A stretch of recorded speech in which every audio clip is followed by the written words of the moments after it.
Hey hot tubbers, have you ever wondered when it's time to call a service department? Well, unfortunately, it is time for the service department to come take a look at my hot tub.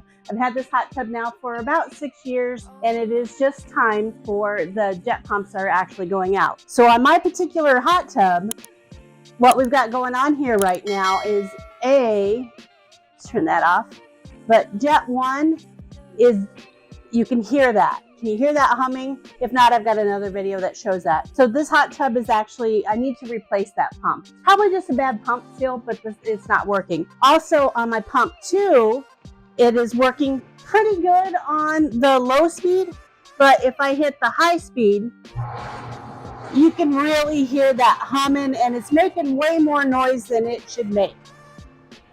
So that's what we got going on there today. So some of you are creative enough and you can open up that panel and you can pull that pump out and replace it. I'm not one of those people. So I actually have the service department coming out today to actually replace or fix those pump seals for me. And I'll kind of give you as much video on that as I can, but that is kind of what we got going on today on that.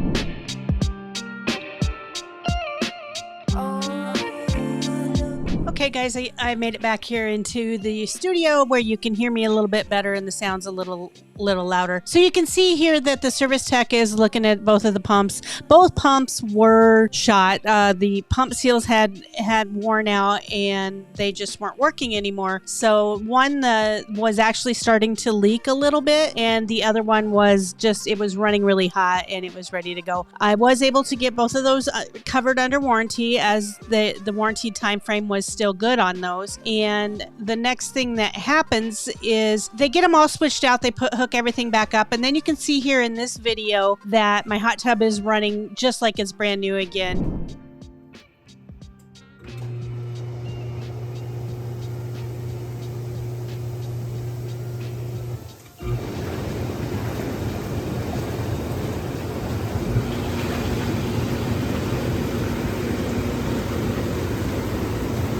And so the big thing out of this video I'd like you guys to get is when your hot tub is starting to run a little bit louder, as it was in the first video that I showed you, that is something that you definitely want to get taken care of sooner than later. So if I would have waited till the middle of winter and those would have shut down completely, that could have been a very disastrous repair on my hot tub. But needless to say, we got it taken care of in plenty of time. Everything's good to go, and I got another 10 to 15 years, if not 20, that my hot tub's going to be around yet. So hey guys, thank you so much for letting me help you become a happy hot tub owner, and we'll talk to you soon.